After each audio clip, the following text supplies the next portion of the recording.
marca da promessa.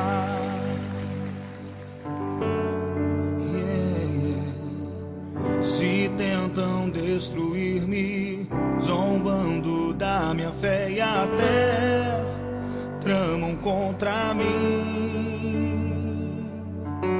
Querem entulhar meus poços, querem frustrar meus sonhos e me fazer desistir. Mas quem vai apagar o selo que há em mim? A marca da promessa que Ele me fez. E quem vai me impedir? Se decidido estou, pois quem me prometeu